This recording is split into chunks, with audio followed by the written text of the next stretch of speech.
Soleimani was plotting imminent and sinister attacks on American diplomats and military personnel, but we caught him in the act and terminated him.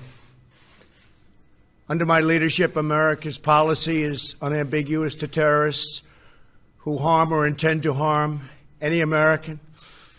We will find you. We will eliminate you. We will always protect our diplomats, service members, all Americans, and our allies.